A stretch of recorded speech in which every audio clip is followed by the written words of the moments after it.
lamɛnba cɛ n'a muso denmisɛn ani maakɔrɔba fɛn fɛn kulo bana ni waati in na an bɛ foli kɛrɛnkɛrɛn ka di aw bɛɛ lajɛlen ma o mana kɛ yɔrɔ yɔrɔ ka jira la k'a fɔ a kulo bɛ radio Sahara FM de la 91.7 an bɛ laseli kɛ ka bɔ Kabala zone universitaire la bi ye juma ye n'o bɛnna septembre kalo tile 10 san 2021 ma an bɛ dugawu kɛ bato minnu kɛla bi seli minnu kɛla dugawu minnu donna ala ko bɛɛ lajɛlen minɛ an ye ɲɔgɔn sɔrɔ émission suni kɛnɛ kɔnɔna la barisa ni jumadonyaw sela k'a fɔ ko nɛgɛ kanɲɛ 16 o tɛmɛna ni sanga 30 ye an bɛ ɲɔgɔn sɔrɔ radio Sahara FM studio kɔnɔ n'o ye studio Baba Musa Jara ye ka se ka masala jamana kibaruyabaw kan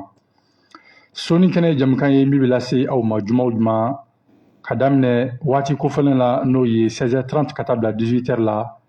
a bɛ lase aw ma Abubakar Kanute fɛ n'o ye ne yɛrɛ ye ani Dirisa Kone Bako ni wula haba Abubakar Kanute baasi tɛ kɔni baasi foyi tɛ jamana a bɛ jɔ alhamdulilayi jamana a bɛ jɔ n'ala sɔnna ala k'a jɔ amina yarabi n'ala sɔnna bi kɔni an bɛna masala kɛ babu min kan o de ye k'a dɔn n'o y'a sɔrɔ ni furancɛ fanga ni transition ni organe ka daminɛ gouvernement la fo ka taa se CNT a n'a tɔ bɛɛ lajɛlen ma n'o y'a sɔrɔ o kɛn bɛ ka jamana kɔnɔdenw ka laɲini faamuya i n'a fɔ a ka kan cogoya min na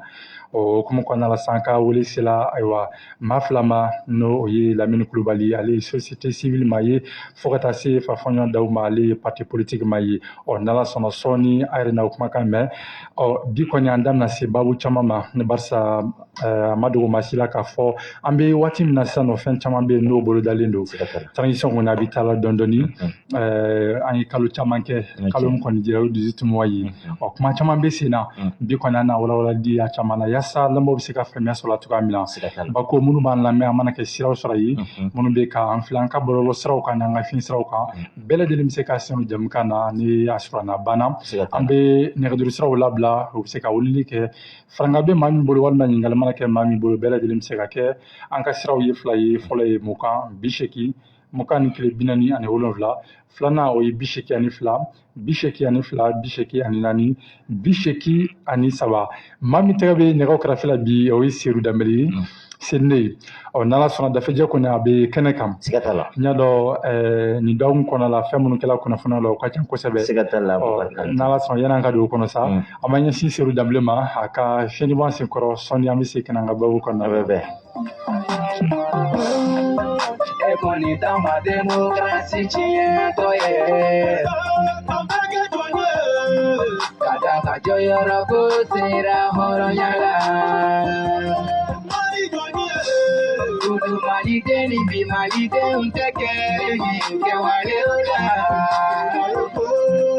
Aminu ya kamara ya upeda bila sora kama ya umare Gagner le système étymologiquement ce mot c'est démonstrateur mal interprété, hypothéqué, mes connaissances vues à la hausse. Je le dis, je le répète, démocratie ou bien va-et-vient carassi. Dignité, papouille, liberté, muselée, où se trouve la démocratie. Benja fangana sharia ou do, benga fangane yamari yanga konota fo. Ngani ngombe qui est fort, mare fajuguru ne beke kane ku soko. En papier mature ko démocratie, gouvernement peut-être démocratie, karata ko nga musa ko na la fouille démocratos pe mini. Vous votez bali la démocratie, mais les gars voter mali la démocratie. Élection mais truqué démocratie, qui n'a voté remplacer la démocratie. Président direct démocratie ka soro ka sede oble démocratie kuma bamugula yiri koro démocratie tele choti de maple démocratie hey démocratie samuga galotiga ni shueli ay démocratie te vanni subiko takien karasi merzo de zo président zo flede tayete sekite doni donguma do tibita bado kuma flede e koni tamba demokrasi chiento ye Kada kajoyo roko sera horo nyala Kudu malite ni bi malite unteke Ke wale ula Aminu ya kamara ya upeda bila sora kama ya umare Kuma juma ya kuma ya mali demokrasi kreasion nyuma ni kae pecha nyuma ni nafata be ngine ka kasruku bakatanu tamo e konte motatsanu kabe mi ko nya flipas ka kakala atani bi tani pangaye atani demokrasi e tam bi mule to rawie abena fo mali o mate Dirisa Kone Bako an b'a fɔ an tɛ sɛgɛn fɔli la jamana ni a tɛ taa fiyewu fɔ an bɛɛ lajɛlen ka jɛ k'an bolo ɲɔgɔn ma siga t'a la cɛ n'o bɛɛ lajɛlen a ka gɛlɛn k'a fɔ ko ni maa kɛra kɛmɛ ye ko kɛmɛ bɛɛ lajɛlen ka kan kelen fɔ démocratie yɛrɛ kuma dɔ la a tɛ jɛn n'o ye barisa n'i y'a ye opposition bɛ yen nɔ o de ye k'a kɛ ne minnu bɛ jamana kɔnɔ k'a fɔ olu bɛ ka ayiwa jamana diriger n'olu bɛ k'a fɔ ayiwa fɛn bɛ a tɛ ka bɛn n'olu bɛ ka fɛn kɛ a tɛ ka bɛn opposition bɛ bɔ ayiwa k'a fɔ min bɛ ka kɛ a tɛ ka bɛn donc a mana kɛ cogo cogo kɔni bɛɛ lajɛlen se ka kan kelen fɔ waati si nka maa caman n'o sɔrɔla fan min fɛ tuma caman i bɛ taa sɔrɔ o ye fɛn ɲuman ye donc an ka jɛ k'an bolo di ɲɔgɔn ma jamana na bɛ se ka jɔ cogoya min na sinon jamana nin tiɲɛna ka se niveau min ma Bako a fanga ka bon kosɛbɛ kosɛbɛ a tɛ taa fiyewu fo bɛɛ lajɛlen de k'a dɔn k'a fɔ an bɛɛ lajɛlen jɔyɔrɔ b'a la e min bɛ k'a fɔ i bɛ gouvernement kɔnɔ i jɔyɔrɔ belebele b'a la barisa jamana kɔnɔdenw u ye danaya dɔ de d'e kan walima e min bɛ k'a fɔ i bɛ mairie kɔnɔ ou bien i bɛ député bulon kɔnɔ jamana kɔnɔdenw ye danaya dɔ de d'e kan o danaya ni a dafali kan diyagosa de barisa jamana kɔnɔdenw de ka wari bɛ ka bɔ k'i sara o wari de bɛ ka bɔ k'e essence k'e ka mobile la i bɛ démarche kɛ n'a ye i b'i ka course kɛ n'a ye donc o yɛrɛ dɔrɔn kɔsɔn bɛɛ lajɛlen kan k'a yɛrɛ di nafa kan cogoya min na i bilala baara min na k'a kɛ a dafalen ka sɔrɔ i ma yuruguyurugu don a senkɔrɔ jamana kɔnɔ an ka wari bon na i bɛ taa sɔrɔ wari min bɛ na jamana kɔnɔ k'a fɔ k'olu bɛ yen taafan ti dɔn a la jamana kɔnɔ o ye miliyari de ye o bɛ se ka kɛ ka fɛn minnu dilan jamana kɔnɔ dan t'a la an ka kɛnɛya a ma sigi sen kan i n'a fɔ maaw b'a fɛ cogoya min na barisa n'i y'a ye an ka jamanakuntigi bɛ bɔ u yɛrɛ ka jamana kɔnɔ ka taa jamana wɛrɛ kan furakɛli la fɛn fila de don soit a bɛ furakɛ ni minɛn minnu ye o t'an fɛ yan walima maa minnu yɛrɛ bɛ ale furakɛ ni ressources humaines o t'an fɛ yan nɔ n'o y'a sɔrɔ wari kun tɛ ka suɲɛ i n'a fɔ a bɛ ka suɲɛ cogoya min na wari min bɛ yen nɔ jamana kɔnɔ k'a fɔ ko o investi la an ka maaw formeli la k'o investi ka matériel san an bɛ se ka an ka kɛnɛya sabati cogoya min na ni ka maramafɛnw san an bɛ se ka an ka ayiwa lakana sabati cogoya min na siga t'a la fiyewu basigi bɛna jamana kɔnɔ wa bɛɛ lajɛlen bɛ furakɛ i fɛ yen nɔ donc o b'a yira k'a fɔ maa i mana kɛ jɔyɔrɔ la jamana kɔnɔ i mana kɛ société civile ye i mana kɛ parti politique ma ye bɛɛ lajɛlen de kan k'a jɔyɔrɔ fa i n'a fɔ ka kan cogoya min na bi bi na n'i bɛ gitɔrɔn ka Bako a dusukasi ka bon kosɛbɛ i bɛ maaw ye u b'u ka mobili dagabanaw kɔnɔ a dɔw bɛ yen i bɛ boisson min n'u tilala dɔrɔn u b'a bitɔn fili gitɔrɔn camancɛ kan i bɛ maa dɔw ye kabako don ni sanw nana an bɛ bɔ ka an ka ayiwa ɲamaw bɔ gitɔrɔn kan ko san bɛ taa n'a ye ko promo bɛ yen nɔ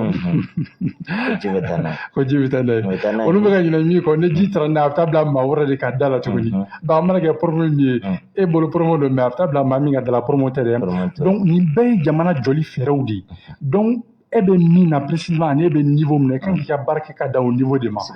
donc Bako o b'a yira k'a fɔ jamana a mana kɛ cogo o cogo fo bɛɛ lajɛlen de k'a seko kɛ sinon ne y'i sigi k'a fɔ ko karisaw de kan ka kɛ e sen t'a la dilanni a bɛ gɛlɛya kosɛbɛ kosɛbɛ donc bi baabu kɔni n'Ala sɔnna a fɛrɛlen don kosɛbɛ n'Ala sɔnna kunnafoniya minnu bɛ yen an bɛ don olu kɔnɔ yanni an ka bi baabu ka se o ma siga t'a la Abubakar Kante foli ni tanu an b'a di an lamɛnbaaw bɛɛ lajɛlen ma wagati in na mɔgɔ mɔgɔ bɛ ka fɔ i sɔgɔlen don radio Safari FM na 91 murumuru 7 kan an bɛ laseli kɛ ka bɔ Kabala zone universitaire la i y'a fɔ cogoya min na bi kɛnɛ a fɛrɛlen don kosɛbɛ kosɛbɛ yanni an ka dajiru ka a banban ka se ka kɛnɛ ka soboli ka a daminɛ Abubakar Kante an bɛ kunnafoni teliman k'o di an lamɛnbaaw ma k'o to o sigiyɔrɔ la ka sababu kɛ Abubakar Kante o ye an kalenkan dɔ ye yaasa jamana kɔnɔdenw ka se ka kunnafoni sɔrɔ a sɔrɔ wagati la a sanuman fana Abubakar Kante wa k'a di a di cogoya la ka sɔrɔ an ma dankari kɛ hakɛ foyi la Abubakar Kante o kuma o hukumu kɔnɔna na an b'a daminɛ ni radio Safari FM yɛrɛ kunnafoniyaw o lahalaw ye o ye mun ye Abubakar Kante o fɛn min ye donba dɔ o bɛ sɛnsɛn ka na n'o ye 22 septembre n'i y'a fɔ ba Maliba kɔnɔna na o ye date mun ni ɲinɛman ka k'a kɔ date don date mun ni a date kɔni ni maa si man ka ɲinɛ a kɔ dan ka ɲɔgɔn hakili la jigin i n'a fɔ landa la a tun bɛ kɛ cogoya min na ka kɔrɔ hali togodalaw la ka taa burusi kɔnɔnaw la ka se ka a fêter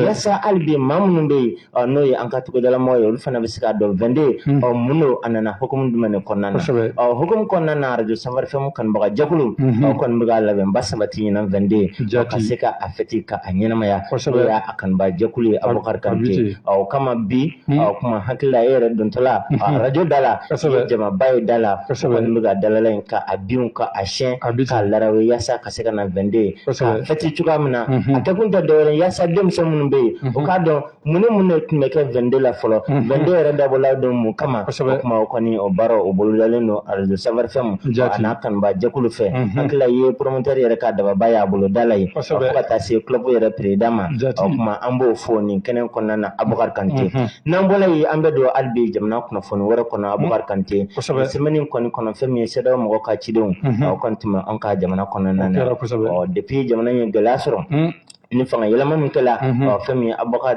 Burama Bubakar Keita la hakila o ye i yɛrɛ tɔma ye ka fanga yɛlɛma min kɛla la fo ka n'a bila bi ma CEDEAO mɔgɔ kɔni o bɛ taamana an ka jamana kɔnɔ o bɛ taamana in kun tɛ dɔwɛrɛ ye a kun dabɔla yaasa transition ye ka se ka a jateminɛ cogoya min na ka a sɛnsɛn yaasa délai minnu fɔla o ka se ka labato baara minnu fɔla olu baaraw ka se ka lakilen cogoya min na nin taama in kɔni na Abubakar Kante a kɔni ganna kosɛbɛ ka sababu kɛ ɲɔgɔn ye kɔni bolodalen ni parti politique caman fo ka se anw yɛrɛ ka transition a marabagaw kɔni tun bɛ a kɛnɛ ka ɲɔgɔn ye kun boli la yaasa dawuriya mun tun bɛ mɔgɔ da o ye élection ko ye délai n'o ye chronogramme bɔla a bɛ se ka respecter cogoya min na yaasa élection ka se ka kɛ février nata in 2022 o élection bɛ se ka kɛ cogoya min na a ɲɔgɔn ye kɔni ganna mais bɛnkɛla mun kan ni o kɛla fɔɲɔgɔnkɔ ye dɔɔni ka sababu kɛ CEDEAO mɔgɔw ye sɔnni sigi mun kan o ye élection a ka se ka kɛ a date la o ye sɔnni sigi o kan kosɛbɛ kosɛbɛ Abubakar Kante kuma ka fɔ fɛn min ye transition fɛn kana na fara kan cogo si kuma o ye sɔnni sigi o yɔrɔ kan kuma fɛn min ye an ka premier ministre n'o ye Dr Sogɛl Kogala Mayiga ye ale kɔni ye laseli kɛ ka sababu kɛ laseli kɛla primature la kuma maa mun bɛ yen n'o bɛ primature kunnafoni ko kunna o kɔni ye laseli kɛ k'a yira k'a fɔ fɛn min ye élection kɔni jamana in kɔnɔ o tɛ priorité bibi na ne jamana in lahala ta k'a lajɛ baara minnu bɛna boloda o ye refondation n'o ye assise nationale yaasa ka se ka réforme ko olu boloda olu bɛɛ résultat o de bɛna kɛ sababu ye ka se ka kuma élection ko kan an ka jamana kɔnɔna na Abubakar Kante o tɛmɛnen kɔ fɛn min an ka kunnafoni dinaw n'o ye an ka sportif an bɛ taa olu ka lahalo la n'o ye an ka farikolo ɲɛnajɛbaw olu ka lahalo ye fɛn min ye kɔsɛ in na an bɛ fɛn min ye 2022 o éliminatoire mun bɛna kɛ Qatar Mali kɔni ani équipe fila jela équipe fɔlɔ o tun ye Rwanda ye fo ka taa se Uganda ma kɔni kunnafoni dinaw a yirala k'a fɔ ko a ma bɔ an ka jabaranin na ka tariko la maa caman bɛ yen n'o ye tere filɛbɔ ye kɔni ye jalakili ta sa ka se ka fɛn min ye FEMA foot o mɔgɔ k'o sɛgɛrɛ k'a fɔ ko a se b'o ye ka se ka image ka bɔ an ka jabaranin na bɛɛ lajɛlen ka se k'a lajɛ mais munna m'o kɛ o kɔni ye jalakili ta kuma kɔni a cayala kosɛbɛ Abubakar Kante o kɔni ko ka jija cogo bɛɛ la kuma tɔ ye match nata ninnu olu bɛ se ka bɔ yaasa jamana kɔnɔdenw bɛɛ lajɛlen ka se ka a filɛ cogoya min na Abubakar Kante o kuma an bɛ bɛɛ fo ka bɛɛ waliɲuman dɔn Abubakar Kante jamana kɔnɔdenw kɔni fanba maa caman kɔni bɛ ka kule bi k'a fɔ ko sira kɔni tɛ Bamakɔ kɔnɔ hakaja jamana in fan caman fɛ ka sababu kɛ n'i ye Bamakɔ yɛrɛ ta k'a jateminɛ ko sira caman bɛ yen Abubakar Kante n'i y'a minɛ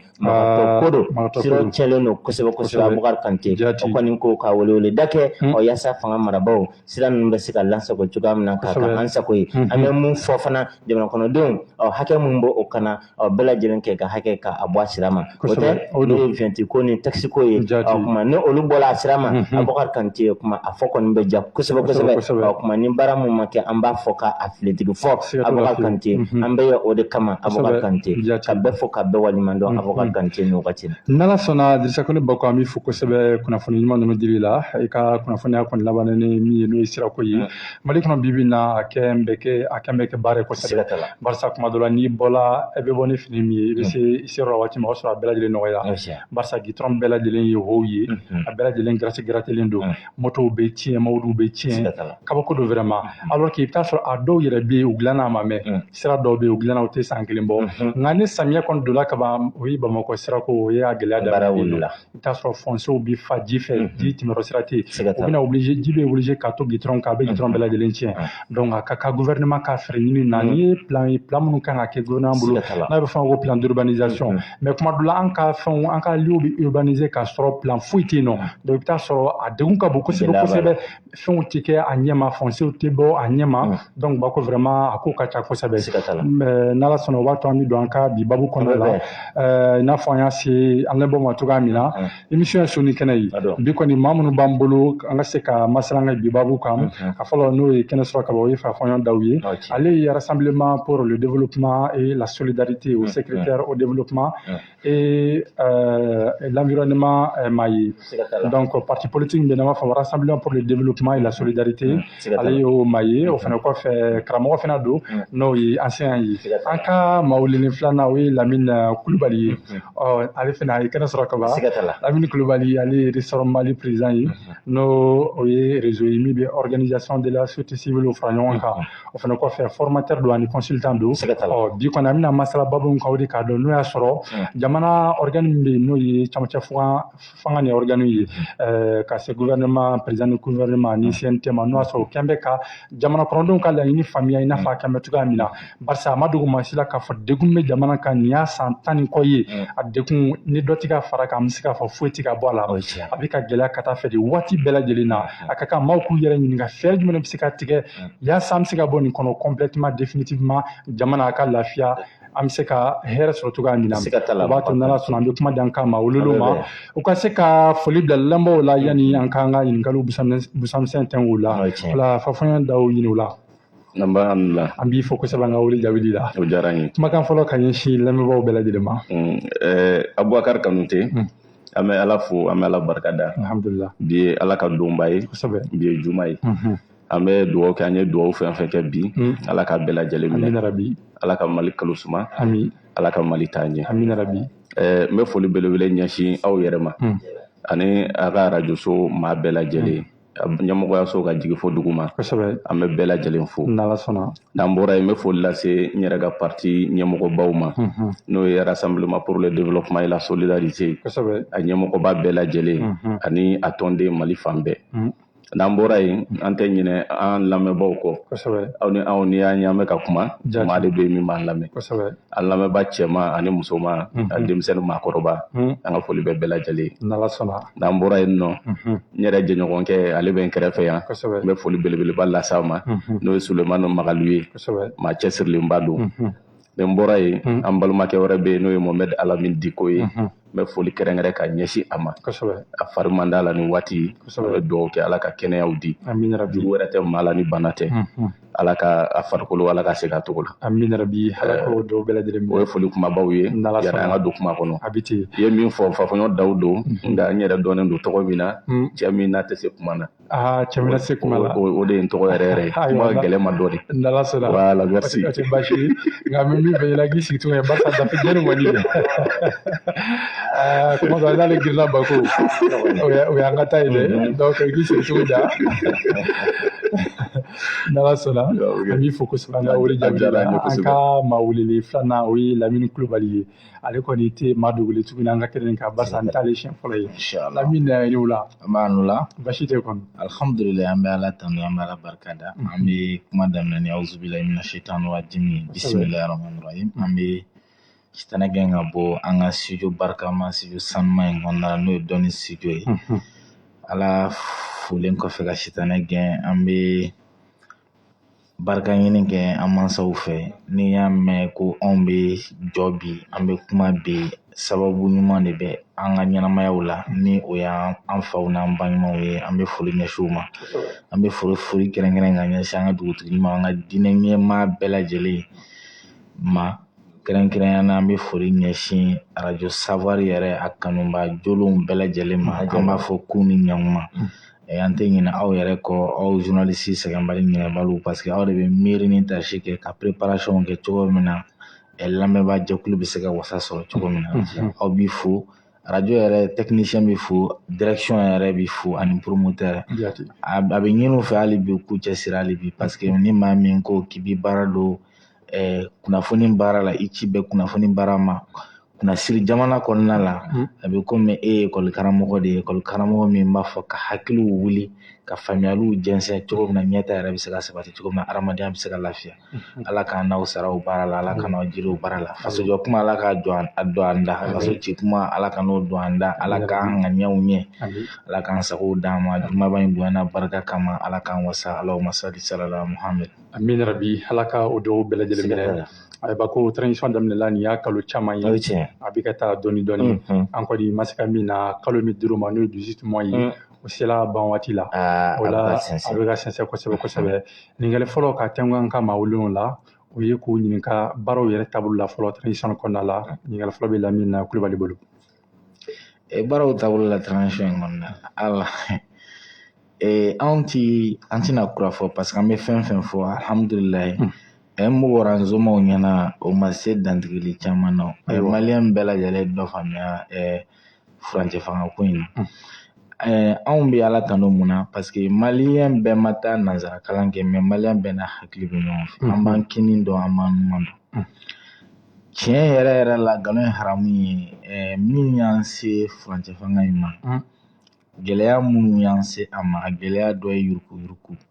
a dɔ ye dunkojuguya ye a dɔ ye adamadenw yɛrɛ damakɛɲɛbaliya ye adamadenw ni ɲɔgɔn cɛ a dɔ ye kalataw k'olu ɲagami dɔ bɛ fanga ta ka dɔ mara kalon kan i n'a fɔ ala ka ɲina an denkɛ la kulɔlakaw denkɛ la Amadu Tumani Ture a ko kabini 92 élection bɔra la kalata ma kɛ Mali la depuis 92 n'i y'a ye jamana kuntigi kɔrɔ yɛrɛ bɛ nin fɔ o kɔrɔ ye min an ko maralen bɛ Mukutadaw de kan c'est-à-dire an maralen bɛ an birilen bɛ ka ɲɔni nkalon kan ale yɛrɛ b'a la mais wallahi ala ma sɔn k'a faga fiyewu f'a ye jamana in a y'a furaw fɔ an ye tiɲɛ min bɛ boli a yɛrɛ kun kan a y'a fɔ a ko kabini 92 élection bɔra la fo bi fo salon parce que émission kɛra salon décembre 2020 fo salon décembre 2020 ko kalata ma kɛ Mali la o kɔrɔ ye min ye miliyari de bɛ bɔ dɔrɔn ka donni ni bala ta ka tiɲɛnifuw kɛ bon fɛn nana ni min yɛrɛ y'a to maliyɛnw nisɔndiyara Burama ka tagali la parce que maliyɛnw kuma ni nin ko ninnu nana discours minnu bɛ kalan politiki mɔgɔw fɛ a discours ninnu o ye anw hakilinanko ye anw haminanko u b'olu de fɔ mais maliyɛn ka problème yɛrɛ ye jumɛn ye kɛrɛnkɛrɛnnena politiki mɔgɔw min bɛ bɔ da la o tɛ dusukun na dɛ min bɛ dusukun na o tɛ miiri kɔnɔ o tɛ hakili kɔnɔ c'est-à-dire 3 contradictions dans un seul corps ni politiki mɔgɔ kumana maa si tɛna f'i ɲɛna n'a ye danaya da ne ka ji tɛ sɔrɔ dumuni tɛna sɔrɔ courant tɛna sɔrɔ fɛn min ye aw ka bana ye o de bɛ yira aw la i ka se k'i yɛrɛ ye o tigi la maintenant e bɛna dɔn waati jumɛn ko yaabi kɛra baara kɛ waatiw mun an b'o fɔ fanga bin waatiw la ne yɛrɛ ka tɔn anw ye sɛbɛn dɔ bɔ k'a ɲɛsin CNSP ma waati la a sɛbɛn kɔnɔna la c'est les 17 propositions de réussite de la transition ma 17 propositions an kana ɲɔgɔn nɛgɛ dɛ a bɛ si yɛrɛ kuma parce que an ko sani k'a fɔ tɔw ma aw ye nin kɛ e de bɛ kɛ misali ye Kami b'a ɲɛmaa de tɔn filɛ le leader ne dit pas aux autres de le faire le leader c'est lui-même qui le fait c'est lui l'exemple an y'o ɲini mais plateau in kan yan anw ka mɔgɔw welela commune 1 na k'u bagabaga message min b'u da u k'a dabila a waati y'a sɔrɔ n bɛ mission na Gawo parce que anw ka misali tun ye jumɛn ye a bɛ se ka k'a ye Facebook yɛrɛ sanfɛ an tun y'a sɛbɛn dɔrɔn de il est demandé aux autorités de la transition en l'occurrence le président de la transition le premier ministre les autorités les membres du gouvernement de renoncer aux primes et indemnités de fonction au profit des services sociaux de base. Est-ce que ce sera kaso la taga? Ayiwa, ɲininkali bɛ dɔn. Nin kuma in dɔrɔn sera kaso la taga la k'a kɛ banderole la. Kuma ni bamanankan an ka se ka faamuya. K'a ɲini an ka jamana ɲɛmaa kura fɛ, k'a ɲini premier ministre fɛ, k'a ɲini ministrew fɛ, u ka sara ko tɛ dɛ, o y'u ta ye. Mais u dundugulama wari min bɛ d'u ma ni dɔw b'a wele ko fond de souveraineté u ka diɲɛ kɔ a ka don adamadenya ɲɛli siraw fɛ i n'a fɔ courant ko ji ko mais an ka mɔgɔw welela ko f'u k'a signé de ko nin kuma in a ti fɔ tuguni a kuma in bɛ bila ne ko aw tɛ se k'o bali dɛ constitution de ko k'an ka hakilinata fɔ faamu mais o fɔli tasuma fɔli bɛ da jɛni bon yen yɛrɛ an b'a ye k'a fɔ ko ŋaniyaw tɛ kelen filanan ye min ye wallahi don o don n'a y'a ye Mali la i bɔra sɔgɔma polisiw ma baga maa si ma k'a fiyɛ a ma erreur kɛ parce que i man ka fiyɛ ni faute tɛ yen mais u b'i fiyɛ papiyew bɛ lajɛ fo ka dɔ de bila cahier kɔnɔ diɲɛ don o don n'a y'a ye coup d'état dugusɛjɛ ne y'a dɔn don min na ko coup d'état yɛrɛ ma kɛ ko fiɲɛ ma wuli parce que ne y'a ye circulation bɛ cogo min o ye o ye k'a yira fɔlɔ an donna camancɛ fanga kɔnɔna la an solila an ma taama parce que yurugu ma dabila hali ni minɛli minnu bɛ ka kɛ o kɔrɔ tɛ k'a fɔ ko yurugu tɛ ka kɛ bi souvent même maa bɛ transition dɔn yurugu min bɛ kɛ transition kɔnɔna la o tɛ kɛ régime normal la yurugu min bɛ kɛ dunko juguya min bɛ kɛ transition kɔnɔna la o tɛ se ka kɛ régime normal la o ye kelen ye filanan ye min anw bɛ se k'a fɔ k'an bɛ jigi sigi mɛ o yɔrɔ jumɛn sɔrɔ sisan parce que dɔw b'a fɔ ko non minnu nana olu yɛrɛ kun ma kɛlɛ kɛ ka fanga bi maintenant transition kɛra phase fila ye phase fɔlɔ kɛra le duo Muktar Wane et Bandaw maintenant phase filanan o ye Assimi ani Choguel maintenant hali o phase filanan na pour que ne kɔni bolo an kun ka se ka danaya yɔrɔ sɔrɔ Assimi y'a ka ŋaniya yira kɛ premier ministre Choguel a ko k'a bɛ tugu Assimi kɔ mais où est la preuve k'a y'a kɛ mɔgɔ si tɛ min bɛ se ka sariya k'a y'a kɛ ko gouvernement membre b'a kɛ jɔn y'a kɛ an kana ɲɔgɔn nɛgɛnɛ tant que on cherche le pouvoir par des actions populistes tant que an tɛ ka se ka kɛ cɛbɔ ye ka ɲɛsin an ka jamana yɛrɛ ma n'a fɔ ma ko volontaire parce que involontaire dans une situation de transition Mali bɛ problème minnu kɔnɔ ne kɔni bolo ni ne de don walahi fasoden ɲuman yɛrɛ kɔnɔna la sani a ka fɔ ko ekɔlidenw parce que o kɛra jamana in kɔnɔna la ekɔlidenw ye 10 ni 20 fara ɲɔgɔn kan mais parti politique si ma se ka jɛn a ka subvention kɔ k'a don jamana da fɛ an kana ɲɔgɔn nɛgɛ dɛ o bɛ k'an lajɛ woni fɛ dɛ parce que c'est là où maintenant jɔn jɛnna a ka fɛn politique kɔ sisan k'an bɛ transition kɔnɔna la ko ka transition yɛlɛmali o de o rupture o refondation ne kɔni bɛ min fɔ tant que fɛn fila bɛ yen o ma kɛ rupture tɛ yen refondation tɛ yen o jumɛn jalateliya la c'est à dire sɛbɛnfura ko tɛ foyi tɛ fɛn fila dɔrɔn a fɔlɔ ye min ye hakilina minnu b'an na olu ka falen n'a bɛ fɔ ma ko le changement de mentalité o ye rupture fɔlɔ ye o ye refondation fɔlɔ ye ne Lamini Kulibali n ka n yɛrɛ kun kɔlɔsi n ka n yɛrɛ kun jalaki ni n yɛrɛ b'a dɔn n ka miiri kɔnɔna la fɛn min bɛ n na fasoden ɲumanya kɔnɔna la min man ɲi n k'o dabila n ka sira ɲuman ta ça c'est le changement de mentalité. La deuxième refondation parce que quoi tu vois nous na gilanw ma rupture refondation nin bɛɛ ka ca te filanan ye changement de comportement jogo bɛ bɛɛ la bɛɛ dɔ kɛ sɛnɛkɛla ye dɔ kɛ mɔnikɛla ye dɔ kɛ bɛɛ ka marala ye dɔ kɛ kalankɛla ye dɔ kɛ radio baarakɛla ye dɔ kɛ journaliste ye dɔ kɛ gouvernement baarakɛla ye dɔ kɛ bɛɛ dɔ kɛ et les gouvernants et les gouvernés que chacun se remette en cause qu'on change de comportement jogo minnu b'an na ni jogo juguw don bɛɛ k'a dabila i ni ala cɛmancɛ la i bɛ dumuni na kare kɔnɔ i bɛ mana fili dɔ bɛ ka yɔrɔ furan e bɛ ka yɔrɔ nɔgɔ i yɛrɛ b'a dɔn ni ko ɲuman don ni ko jugu don c'est ça la refondation mais an ka taa luwaw sariyaw bon nin bɛɛ lajɛlen ka ca an ka yɛrɛ kun dilan président premier ministre les membres du gouvernement le pouvoir judiciaire le pouvoir exécutif le législatif CNT wotoro puselaw katakata ni bolaw moto taxi ni bolaw bɛɛ ka yɛlɛ bɛɛ lajɛlen ka i yɛrɛ kun fɛsɛfɛsɛ i ka tubi i hakilina la i ka tubi jogo la ne kɔni bɛ se ka min f'u ye n'u tulo b'an na refondation tɛ tɛmɛ nin kan ayiwa bilahi hali n'u bɔra ni texte de États-Unis Nations Unies k'a adopté u ka na n'a ye Mali la tant que malien yɛrɛ hakilina n'a jogo ma falen fu de don n'ala sɔn ye faamuyali caman sɔrɔ a la ka bɛɛ lajɛlen ladɔnniya k'a fɔ kulo bɛ radio Safari FM la nin waati min na 91.7 an bɛ laseli kɛ ka bɔ Kabala zone universitaire la émission ye su ni kɛnɛ ye minnu b'a lamɛn an ka foli b'u ye ka a fɔ ɲɛna ni jamukan kɔnɔ n'a sɔrɔ n'a banna minnu bɛ k'an lamɛn ani minnu bɛ k'an filɛ u bɛ se k'u sinu jamukan na ɲininkali mana kɛ maa min bolo walima farankɛ mana kɛ maa min bolo bɛɛ lajɛlen bɛ se ka kɛ an ka sira ye fila ye fɔlɔ ye 82 82 84 83 filanan ye 20 80 21 47 ayiwa Lamini Kulibali ale ka jaabi kɔfɛ an bɛ an si nin waati ma fanfɔnya d'aw ma ayiwa Misi Dawu e kɔni ye parti politique maa ye transition kɔni a ye kalo caman kɛ dɛ wa baara caman fɔ la k'a fɔ ko olu bɛna bila sen kan an bɛ se k'a fɔ k'an bɛ deuxième mi-temps na barisa premier mi-temps kɔni o kɛla o b'a la deuxième mi-temps donn'o kɔnɔ e yɛrɛ ka faamuya ye jumɛn ye transition ni a bolitogoya kan baara minnu kɛla ani minnu ma jɛ bakurubaya la. Ok alhamdulillah an bɛ Ala fo an bɛ Ala tanu i ka nin ɲininkali diyara n ye kosɛbɛ nka yanni n ka nin jaabi n bɛ rebondi an balimakɛ ka kuma dɔw kan yanni n ka don i ka jaabi kɔnɔna na sabula a ye jalakili caman ta k'a ɲɛsin politisiyɛnw ma politisiyɛnw tɛ maa wɛrɛ ye maliyɛnw de don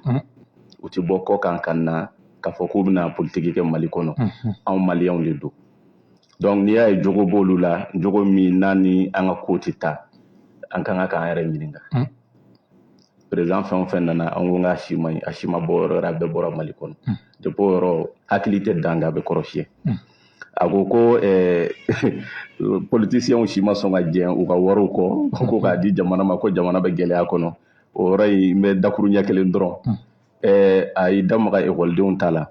ekɔlidenw ye wari fara ɲɔgɔn kan a wari kasa bi ale t'a ta yɔrɔ dɔn o talen ka bɔ yen nɔ coronavirus ko nana coronavirus kɔnɔna na maliyɛnw ye cotiser fo ka se miliyari caman ma a wari donna wo min na ale tɛ se ka taa yɔrɔ fo o tɛmɛlen ka bɔ yen nɔ nka o wariw taara min an bɛ ka na o tɛmɛlen ka bɔ yen a fɔra ko an ka wuli ko ka soutien à l'armée ko bɛɛ lajɛlen k'i bolo bila dufa la ko Mali armée bɛ gɛlɛyaw kɔnɔ maliyɛnw u ye ŋaniya yira k'o bɛɛ kɔnɔna la an balimakɛ y'a fɔ a ye ko o wari bɛɛ farala ɲɔgɔn kan yali ko o wari an ɲɛ b'a nɔ na wa ayiwa ɲininkali bɛ yen est-ce que an ɲɛ bɛ o wariw nɔ na n'i bɛ ka u sɛgɛn ka wɔsi ka wari don fɛn dɔ la i ɲɛ t'a nɔ na est-ce que i bɛ kariya ka continuer k'i ka wari fili donc o bɛ ladon kuma min kɔnɔna na a ye da maga Mali gɛlɛya fɔlɔ min kan o ye corruption ye an y'a jateminɛ k'a fɔ hali an bɛ don min ko bi n'i y'a ye wuli kɛlen don maaba caman kɔ bi u ye jamana nafolo wari de dun an b'o dingɛ belebeleba kɔnɔ n delila k'o fɔ plateau caman kan i b'a mɛn Mali de kɔnɔ ni sous région yɛrɛ fan si t'a mɛn ni Mali kɔnɔna tɛ k'a fɔ ko mɔgɔ kelen ye miliyari 4 k'a cɛ k'a dun k'a mɛn ko mɔgɔ kelen ye miliyari 10 k'a cɛ k'a dun sous région si i t'a mɛn ni Mali tɛ donc tant que an ma wuli ka o dunko juguya in kɛlɛ mɔgɔw tɛ kariya ka na nafolo don jamana in na ka gɛlɛn sabula n'i bɛ nafolo don f'i ka taa yɔrɔw ye o tɛmɛlen ka bɔ yen nɔ a da sera mauvaise gouvernance ma jamana in bɛ gɛlɛya belebeleba min kɔnɔ o ye marako jugu ye depuis a ye waati minnu fɔ ka n'a bila bi la an yɛrɛ bɛ se k'a fɔ Mali ye président kelen min sɔrɔ n'an b'a fɔ ko alhamdulillah o dan ye Modibo Keyita ye ayiwa o de tun ye baarakɛla ye hali sini a ka baara tɔnɔ bɛ ka bɔ Mali kɔnɔ a salen san bayirika n'an bɔra yen maliyɛnw bɛ gɛlɛya minnu fana kɔnɔ c'est la cherté de la vie ne balimakɛ an bɛ don min na ko bi maliyɛn a dogolen tɛ mɔgɔ si la dɛ sogo kilo e b'a da dɔn tulu litiri e b'a da dɔn sukoro e b'a da dɔn hali sɛfan n'a ka sɛfan ye hali an bɛ kaba min ɲimi a tɛ se ka san donc wulikajɔ de kɛra ko ka président dɔ bɔ yen ko ka na nin dɔ yaasa yɛlɛmaw bɛ ka kɛ mais n'a y'a jateminɛ o yɛlɛma ninnu kuma ma nɔgɔn dɛ ayiwa n'an bɔra yen fɛnɛ i da maga gɛlɛya wɛrɛ la kalanko jamana fɛn o fɛn kɔnɔ ni kalan tɛ yen parce que ne yɛrɛ ye école maître ye n tɛ se ka don babu kɔnɔ ne ma kuma kalanko kan Nelson Mandela ale ye révolutionnaire belebeleba ye Afrique du Sud kɔnɔna na a y'a yira k'a fɔ ko n'i bɛ fɛ ka dugu ci n'i bɛ fɛ ka dugu halaki n'i bɛ fɛ ka dugu don galama na k'i bɛ dugu kalanko k'i b'a bila bolo kɔfɛ jamana fɛn o fɛn kɔnɔ ni kalanko bilalen don bolo kɔfɛ o jamana seginkɔ de bɛ taa ɲɛ tɛ yen kalanko bɛ cogo min na bi n balimakɛ e bɛ caman kalama o la maliyɛn kɔnɔdimi tɛ ɲɛdimi don a ɲɛ b'a bɛɛ la n'an bɔra yen nɔ kɛnɛya bɛ cogo di bi Mali kɛnɛya ko bɛɛ b'a kalama dɔgɔtɔrɔso la an mago bɛ minɛn minnu na yaasa ka kɛnɛya la sabati est-ce que olu bɛ yen population de kan ka wuli parce que la population c'est l'appareil régulateur du pouvoir bi bi na n bɛna misaliya ta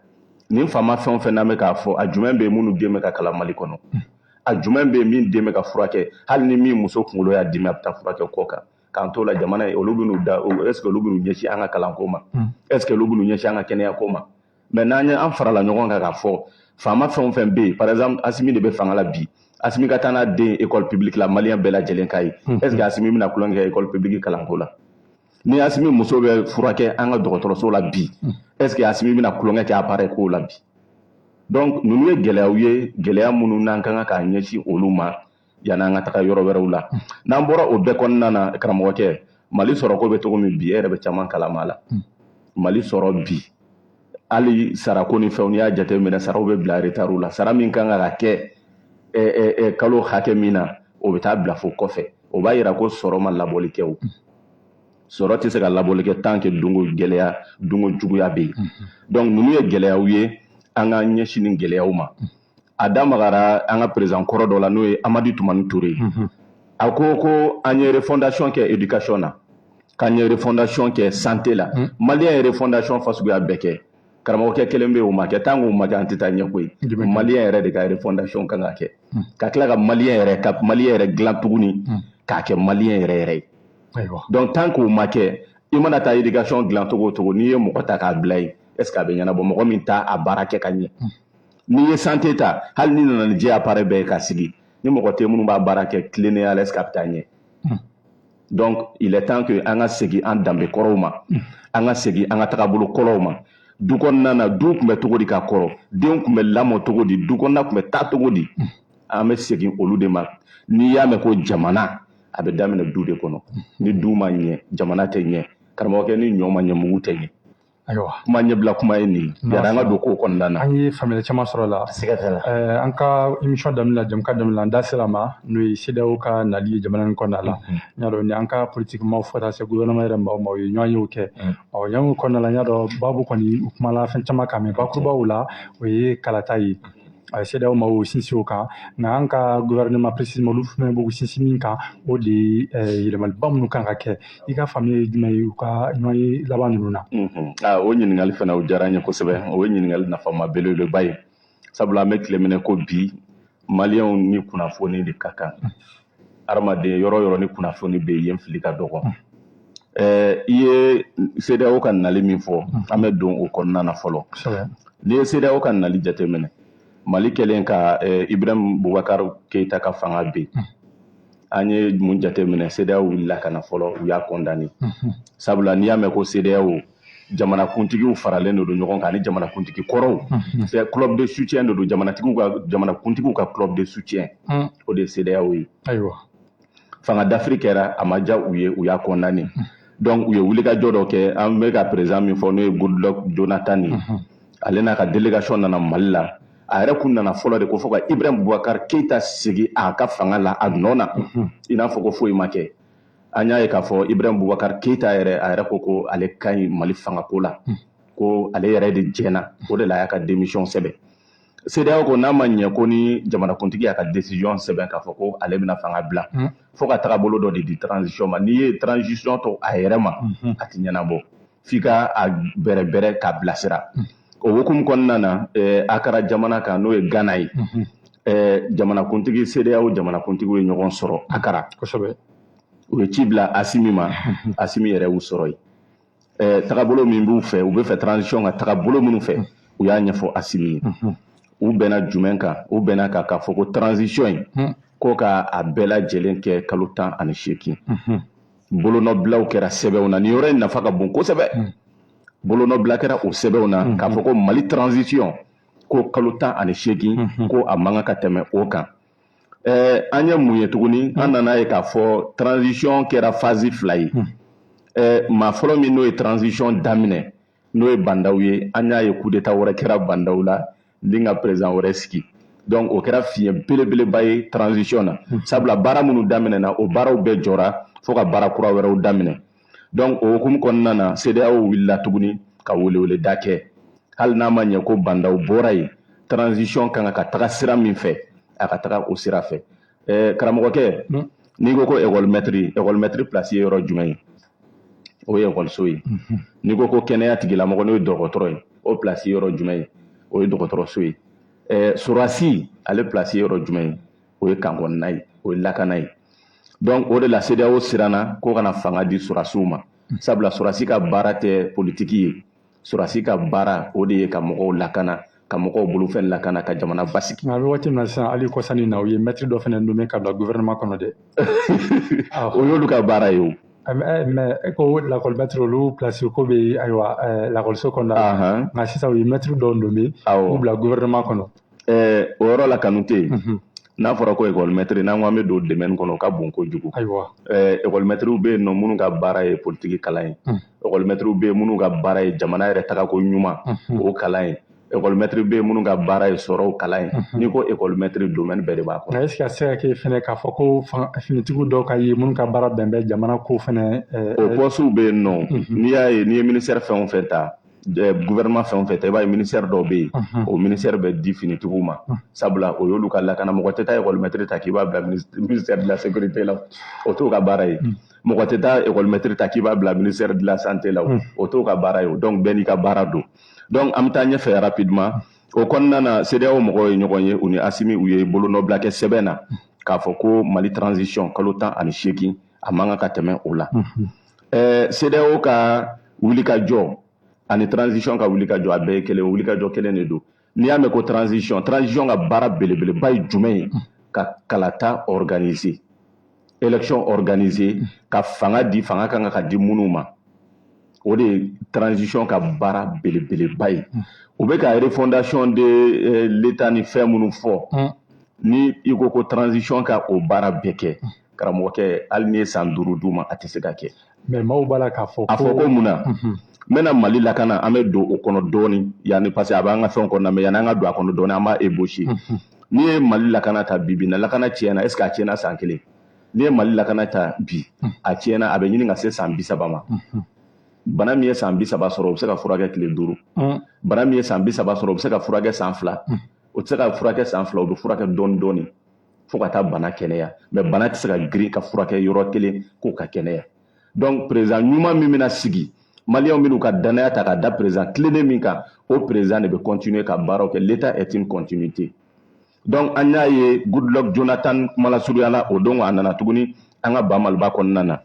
a nalen ani Asimi ye ɲɔgɔn ye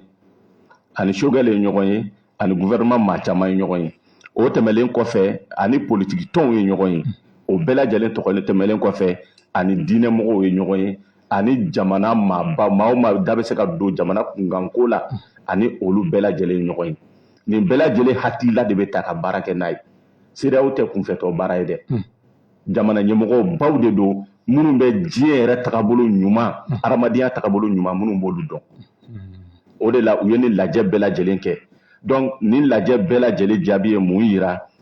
ko hali bi Mali transition ko k'a kɛ kalo 18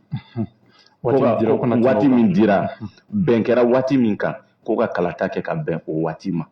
yaasa an bɛ gɛlɛya minnu kɔnɔ an bɛ se ka bɔ o gɛlɛyaw kɔnɔ n'i ye jateminɛ kɛ ko la i bɛna ye k'a fɔ Mali kɔnɔna na an bɛ don min na ko bi maaba minnu bɛ kɔ kan i n'a fɔ ONU i n'a fɔ Union européenne n'a ɲɔgɔnnaw an bɛ don min na ko bi nin bɛɛ lajɛlen kɛ mɛ k'i yɛrɛ minɛ Mali la parce que camancɛ fanga ye fanga min a ka fɛgɛ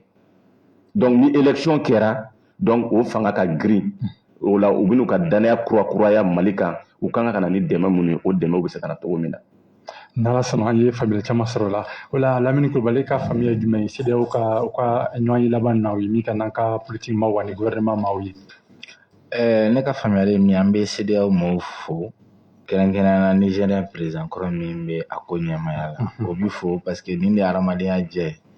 n'i ye duga ye maa su kan i t'a fɔ ko bon mɔgɔninfin su i b'a fɔ de ko bon an su kan u bɛ baara min na nin ye farafinna baara dɔ ye an bɛ espace communautaire min kɔnɔna na mɔgɔw k'a dɔn CEDEAO tɛ fadenya tɛ an ni CEDEAO cɛ anw yɛrɛ ni an ka jamana souveraineté n'o y'an ka yɛrɛma hɔrɔnya ye an de ko k'an bɛ fara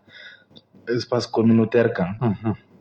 k'an ka hakilinaw kɛ kelen kosɛbɛ démocratie ko la kalata ko la hali ka taa se nafolo ko ma o de la sɛbɛnfura dɔ bɛ CEDEAO kɔnɔna la Mali bɛ a yɛrɛ ye o sɛbɛnfura de kɔnɔna la kɛrɛnkɛrɛnnenya ka kɛɲɛ ka bɛn mara kɛcogo ɲuman élection ko ka taa se démocratie ko ma n'a bɛ f'o ma l'acte additionnel et relatif à la bonne gouvernance à la démocratie et aux élections bon o sɛbɛnfura in kama ni bin kɛra jamana kan démocratie sariyaw mara kɛcogo juguya ka taa se kalata ko ma CEDEAO bɛ wuli k'i jɔ k'u balimaw dɛmɛ bon olu la an kana o ye baasi ye CEDEAO ka méthode de travail la principe belebeleba saba bɛ CEDEAO bolo a principe belebeleba fɔlɔ dɔ ye min ye o ye la capacité d'écouter les parties prenantes o ye ka bɛɛ lamɛn u tɛ taa fankelen lamɛn u bɛ bɛɛ lamɛn kosɛbɛ a filanan ye min ye u bɛ jaabi di n'a bɛ f'o ma ko restitution u bɛ participation inclusive kɛ o kɔfɛ u bɛ restitution kɛ mais u ka restitution na u tɛ jagoya bilenman fɛn bin mɔgɔw kan u bɛ siraw d'aw ma sira min b'a to aw bɛ dingɛ min kɔnɔ aw bɛ se ka bɔ a kɔnɔ bon u ka restitution activité la u bɛ redevabilité fɛnɛ kɛ o redevabilité min minnu bɛ na mission na olu bɛ ci lase u ka jamana kuntigi ɲɛmɔgɔw ma olu fana bɛ ɲɔgɔn sɔrɔ conférence des chefs de l'état la waati dɔw kɔnɔna la u ye baara minnu kɛ k'olu baara ninnu kɔmasegin kumaw kɛ kosɛbɛ a sabanan ye min mécanisme wɛrɛ bɛ yen o ye ka n'u y'a ye k'a fɔ tiɲɛ yɛrɛ la i ye sariya sɔsɔ u bɛ fiɲɛ tigɛ i la ka fiɲɛ tigɛ i la awɔ o fana minɛn b'u bolo c'est à dire u bɛ recommandation kɛ o recommandation na ce n'est vraiment pas contraignant mais n'u yɛrɛ y'a ye ko dɔw bɛ yen ni a babali ma don a la a tɛ dilan fiyewu a tɛ dilan u bɛ o minɛnw ta o minɛn dɔw ye an kana ɲɔgɔn nɛgɛn BCEAO b'olu ka yamaruya kɔnɔ an bɛ nafolo min dun pɔriw b'u ka yamaruya kɔnɔ parce que n'u chef d'État bɛnna min kan dɔrɔn u bɛ se k'i isoler u bɛ se ka gɛlɛya caman ɲɛsin ma o y'u ka baarakɛ minɛn dɔ ye ka kɛɲɛ ka bɛn u ka yan nalen ma u ye baara min kɛ baara in ɲɛna u ka communiqué kuma fana communiqué kuma ka ɲi ne Lamini Kun ne ka débat bi in na ka dɔ fara transition kan nana dɔ fara transition kan ne ka débat t'o yɔrɔ la si ka gɛlɛn si yɔrɔ ko ye ni Ala ye tile kelen di maa min ma i seko ni damayira bɛɛ k'o kɔnɔna la n'Ala ye sini yira n na o fana kuma bi kɛ o ayiwa parce que an ka ɲali yɛrɛ kun bɛna s'a ma parce que ne bolo c'est un faux débat c'est une fuite en avant au lieu de chercher ka nata k'i bɛ fɛn jan ɲini Ala ye waatinin min d'i ma i seko ni damayira k'o kɔnɔna la ni waati ma bɔli kɛ an ye hakilimaw de ye an bɛ sigi an b'a kuma kɛ maa si tɛna jamana in jɔ n'anw tɛ dɛ wa min bɛ bɛn an yɛrɛ ma an b'o ta le débat kɛrɛnkɛrɛnnenya an b'a ɲini gouvernement fɛ ka bɔ nin débat kɔnɔ u ka baara kɛ dɔrɔn waati koronnen don baara ka kɛ dɔrɔn ni min kan ka kɛ waati min na o bi fɔ mɔgɔ bɛ se k'i to kɔlɔn kɔnɔ cogo di k'i bin ɲɛfɔ ayiwa bon n b'a fɔ ka min fɔ kuma in na a y'an balimakɛ ye kuma dɔ fɔ o hakilina in tiɲɛ yɛrɛ yɛrɛ la maa caman b'a fɔ ka débat la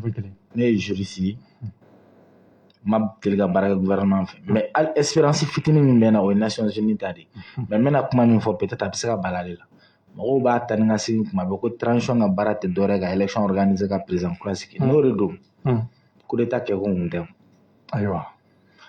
si je parle en tant que citoyen o ka lasina bɔ ye ka na ni fuseni ye n'o de don dɔrɔn o ye kulonkɛ de ye o ye ka kulonkɛ kɛ adamadenw ni la ka adamadenw bila o ye c'est trop facile quoi le coup d'état est un crime imprescriptible c'est trop sérieux juste ko fanga don dɔrɔn min bɛ na ka élection organiser ka na ni président kura o président kura in wallahi kala ala la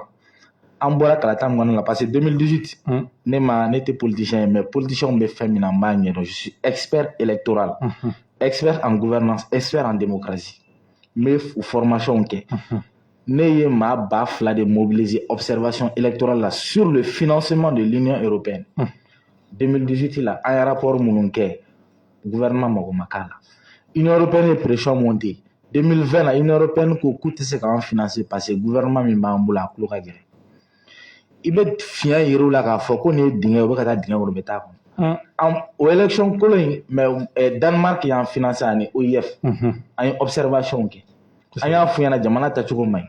an karila o kɔnɔna la tuguni politicien kana na fɔ sa transition élection an ka élection ka dɔrɔn je suis expert électoraliste élection bɛ kɛ bi ne bɛ wari sɔrɔ kosɛbɛ mais an ka tiɲɛ fɔ est-ce qu'il faut faire une élection pour une élection ɲininkali bɛ yen nɔ élection bi bi in na malien kɛmɛ kɛmɛ ni malien ɲininka priorité la an bɛ se ka sondage kɛ tout de suite aw ka priorité kɛnɛya de ye wa bɛn de don wa dunga fa de don wa élection de don wa l'élection ne profite qu'à un clan minoritaire o clan ye jɔn ye mɔgɔ min bɛna fanga sɔrɔ a n'a ka denbaya n'a nagakɔrɔ mɔgɔw jamana in fanga y'o de ye ni sonsoro taara sonsoro nana a nafa foyi tɛ se jamana ma fɛn min nafa bɛ se jamana ma sisan n'an bɛ se k'o baara daminɛ sisan n'o banna ka bɛn février ma an ka taa kalata la alhamdulilayi sinon walayi u b'an birilen ɲɔni u b'an birilen ɲɔni chacun a son agenda mais qui est dans l'agenda du Mali la c'est-à-dire ni élection ko de tun bɛ se ka jamana bɔ nɔgɔ la san b'a sɔrɔ an bɛ kuma min na an t'o la 2013 la an ye président dɔ ta bɛɛ ka danaya tun t'a kan mais a kɛra cogo d'an bolo n'an bɛ base ɲɛnamaw ta n m'a fɔ ko ŋaniya bɛ minnu kɔnɔ k'a prolonger ne ka débat tɛ ni l'un ni l'autre ne ka débat ye Mali de maintenant a ko ko waati ka surun ordinateur filɛ nin ye n b'a yira a la Mali constitution fɛn fɛn kan ka yɛlɛma la ne ka tɔn an ye baara k'a la k'a ban pewu kelen Mali loi électorale hali organe unique a kan ka kɛ cogo min na seni tɔgɔ an y'o garder mais il y aura un conseil électoral et il y aura une direction générale des élections a bɛɛ bɛ yan mais min bɛ yen i b'a dɔw de la k'a fɔ ko ŋaniyaw tɛ kelen la réforme du système éducatif il est enseignant n bɛ tila n b'a yira la sisan refonti anw ye refonti ye cogo min na gafe bannen ka taa se gafe 6 de don n b'a bɛɛ citer pour montrer qu'il y a pas de problème quelques individus c'est pas le gouvernement ils sont parvenus à le faire mais min y'a to dɔw bɛ bɔbɔra yɛrɛ la parce que ka mɛn olu ka mɛn wari minɛ la o de ka d'u ye kilisi duman da o ma se dɔnkili jan da la constitution a bɛ yan loi électorale organe unique a bɛ yan et le pacte de stabilité sociale et ses organes décisionnels parce qu'il faut mettre un organe en place. Il y a bien défini. Un règlement intérieur, un conseil national de dialogue social. Mali Marobola. Le gouvernement Tara. Au conseil de Toy, il y a chambre de commerce, il y a le conseil national du patronat du Mali. Toutes ces propositions-là sont là. Le Mali n'a pas une stratégie nationale de lutte contre la corruption et l'enrichissement illicite. Nous, on le propose. Allant loin, la contribution citoyenne à la révision de l'accord de paix issu du processus d'Alger. On sait que nous avons fait. Wallah, au club ngana, on est lettre chuma. On va faire que jamana ni mbambulo, umanjabi parce que entre nous ka faire que ka foko kojanko teo. Maro la yere bi miri ou kuma min fo ou dala ni mime de sukuna kelente. Parce que la solo ya jira ka fo ku réforme kan nga ke nga bara munun kela baraba munun kela ya jira ka fo bina olu baraw ta o kɔfɛ ka frangaw kɛ jamana kɔnɔ yɛrɛ mana ni hakila kura min ye kulu faraka ibe sinon ne bolo asida wa kuma réforme bɛ se ka kɛ je suis d'accord avec la CEDEAO sur ce point réforme bɛ se ka kɛ ka bɛn an ka date ma Mali, le peuple malien n'est pas un peuple paresseux. Nous sommes des intellectuels. Nous sommes nés intellectuels. Tout le monde on a culture et des données. Mais quand faut qu'on même faire, ne te sais qu'à femme, ne maçon, qu'au côté, avoir beaucoup de temps, on peut réformer même en un mois tout. D'accord. Mais papier de rentrée à gagner fait un flamme fort. Le changement de comportement et le changement de mentalité. Tant qu'on maquait, elle a adopté les Nations Unies de là. Les 198 pays ou 99 pays membres des Nations Unies, ou bien caché caca. Dieu bien que vous faire un milliard d'âmes, on va échouer. Parce que le problème souvent, exemple les gens, deux bébés, kengaleri d'aller à dama, sans qu'il y ait là, il y a sur la boutique bien.